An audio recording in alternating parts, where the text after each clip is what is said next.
తీసుకోండి. తద్వారా 5 సంవత్సరాలు టీఆర్ఎస్ పాలనలో ఉన్నటువంటి 5 సంవత్సరాల ఖాతాలు మొత్తానికి ఇద్దామని చెప్పి పెద్ద మనసుతోటి ముఖ్యమంత్రి గారు మేము బ్యాంకులను అడిగాం. ఈ రాష్ట్రంలో ఉన్నటువంటి అన్ని బ్యాంకులకి తెలంగాణ రైతు, తెలంగాణలో భూమి ఉండి అప్పు తీసుకున్నటువంటి ప్రతి ఖాతాని మాకు పంపించండి, మేము వాళ్ళ ఖాతాలో 2 లక్షల రూపాయలు వేస్తాము, కాబట్టి దయచేసి ఆ ఖాతాలు పంపించమని చెప్పాం. వాళ్ళు కరెక్ట్గా గత 5 సంవత్సరాల్లో పంట రుణం తీసుకున్నటువంటి 42 లక్షల ఖాతాలు మా ప్రభుత్వానికి అందించడం జరిగింది. ఆ 42 ఖాతాలకి 2 లక్షల రూపాయల చొప్పున మేము 31,000 కోట్లు మేము రుణమాఫీ చేయాల్సి ఉంది అని చెప్పాం. ఈ రాష్ట్రంలో అప్పు తీసుకున్న వాళ్ళ సంఖ్య 42 లక్షలు. ఇంకెక్కువైనా బ్యాంకుల్లో ఖాతాలు ఉంటే మాకు ఇవ్వండి. బీజేపీ ధర్నాలు కాదు మీరు చేయాల్సింది. ఇంకెవరికన్నా రైతులు నష్టపోయి వాళ్ళ ఖాతాలు పంపించకపోతే అవి కూడా అడుగుతున్నాం. ఆ టయానికి పంపించడం ఎక్కడన్నా ఉంటే అవి కూడా పంపించమని అడిగాం. మేము 31,000 కోట్లు ఈ సంవత్సరం ఇస్తాం మొదటి పంట కాలంలోనని చెప్పాం. 18,000 కోట్లు కేవలం 26 రోజుల్లోనే ఒకే నెలలో ఆగస్టు 15 కల్లా 18,000 కోట్లు 22 లక్షల మందికి వేసామని చెప్పాం.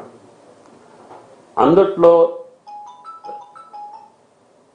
కుటుంబ నిర్ధారణ కానటువంటి కొన్ని కేసులు ఉన్నాయి. వాటిని ఇంటికి వెళ్ళి మా డిపార్ట్మెంట్ తోటి నిర్ధారణ చేసి వాళ్ళకు కూడా వేస్తామని చెప్పాం. 2 లక్షల పైన ఉన్నటువంటి అప్పున్నటువంటి రైతులు అది 2,30,000 ఉండొచ్చు, 50,000 ఉండొచ్చు, 3 లక్షలు ఉండొచ్చు. ఆ పై అమౌంట్ కూడా మీరు కట్టిన రోజున మేము షెడ్యూల్ ప్రకటిస్తాము. ఎప్పుడు మీరు కట్టాలో అప్పుడు మీరు పై అమౌంట్ మీరు కడితే ఆ ఖాతాలకు కూడా 2 లక్షలు వేస్తామని చెప్పాం. ఎక్కడ యాంబిగ్యూటీ లేదు, ఎక్కడ ఆందోళనకు సంబంధించిన అంశం లేదు. కానీ రాజకీయ పార్టీలకి అక్కసుతోటి, అసూయతోటి ఈ ప్రభుత్వాన్ని ఇరకాటంలో పెట్టాలనో, లేకపోతే భారతదేశంలో ఈ ఒక్క ప్రభుత్వమే రుణమాఫీ ఎందుకు చేయాలి, ఈ రైతులకు మట్టుకు ఎందుకు మేలు జరగాలనే ఒక దుర్బుద్ధితోటి చేస్తున్నారో అర్థం కావట్లేదు. 10 సంవత్సరాలు పాలించినటువంటి పార్టీ ప్రముఖులు కూడా ఈ రుణమాఫీని విమర్శిస్తున్నారు. 10 సంవత్సరాలు కేంద్రంలో పరిపాలించినటువంటి బీజేపీ కూడా ఈ కార్యక్రమాన్ని హర్షించలేకపోతున్నాయి. అంటే రైతుల పట్ల వాళ్ళకున్నటువంటి సానుభూత లేదు, ఈ ప్రభుత్వం మీద ఉన్నటువంటి అక్కస ప్రజలు అర్థం చేసుకోవాలని చెప్పి విజ్ఞప్తి చేస్తున్నాం.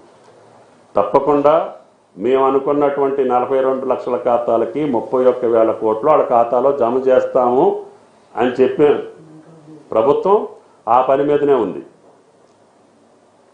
ఇప్పుడు వరకు 22 లక్షల ఖాతాలకే వేసాము, 18,000 కోట్లే వేసాము.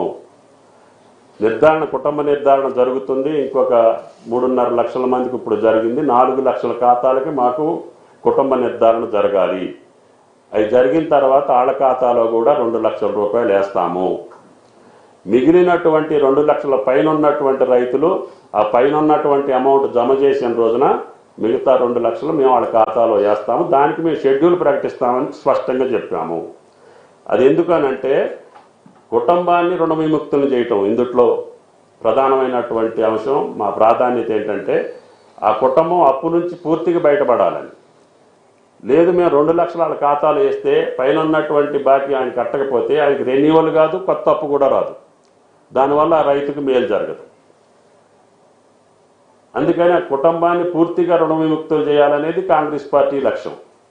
కానీ ఆ పార్టీలు ఏంటంటే రైతులు ఎప్పుడూ రుణగ్రస్తులై ఉండాలి, వాళ్ళు అష్ట కష్టాల్లో ఉండాలి, వాళ్ళ ఈతి బాధల్ని వాడుకొని రాజకీయ లబ్ధి పొందాలనేది మిగతా రాజకీయ పార్టీల యొక్క లక్ష్యంలా కనపడుతుంది. కాబట్టి దయచేసి బీజేపీ నాయకులు తప్పుడు స్థలంలో ధర్నా మొదలుపెట్టారు. వీళ్ళు అసలు జంతర్ మంతర్లో చేయాలి, కేంద్ర ప్రభుత్వానికి వ్యతిరేకంగా చేయాలి. ఈ దేశ రైతాంగానికి సంబంధించినటువంటి సమస్యల పట్ల తెలంగాణ ప్రభుత్వాన్ని చేసిన కార్యక్రమాన్ని స్వాగతిస్తూ కనీసం 7-8 నెలల్లోనే 18,000 రుణమాఫీ, 7,600 కోట్లు రైతు బంధు జమ చేసినటువంటి ఏకైక ప్రభుత్వం. మీకు దమ్ముంటే, మీకు ఆ సాహసం ఉంటే, మీకు ఆ రైతుల పట్ల ప్రేమ ఉంటే, కోరిక ఉంటే మీ రాష్ట్రాల్లో ప్రకటించి కార్యక్రమం చేసి చూపించి మమ్మల్ని ఏలెత్తి చూపెట్టండి. మీకు ఆ సరుకు లేదు. రైతుల్ని ఆదాయాన్ని రెట్టింపు చేస్తామనే మాట కలలో పోయింది. స్వామినాథన్ కమిషన్ యొక్క సిఫారసులు అమలు చేస్తామనే మాట లేదు. ఏ ఒక్క కార్యక్రమం మీరు ఇచ్చినటువంటి మేనిఫెస్టోలో 23 హామీలు ఉన్నాయి. ఏ ఒక్క హామీని కూడా మీరు దేశంలో అమలు పరచలేదు. ఈ రాష్ట్రానికి రావాల్సినటువంటి సొమ్మును కూడా మీరు బదలాయించలేకపోయారు. సుమారు 2,700 కోట్లు రాష్ట్రానికి రావాల్సి ఉంటే మీరు 1,300 కోట్లు ఇచ్చి చేతులు దులుపుకున్నటువంటి ప్రభుత్వం. ఆ పథకాల కోసం మీరు ధర్నా చేయాల్సింది జంతర్ మంతర్లో. మీరు ఎంచుకున్నటువంటి సమయం తప్పు.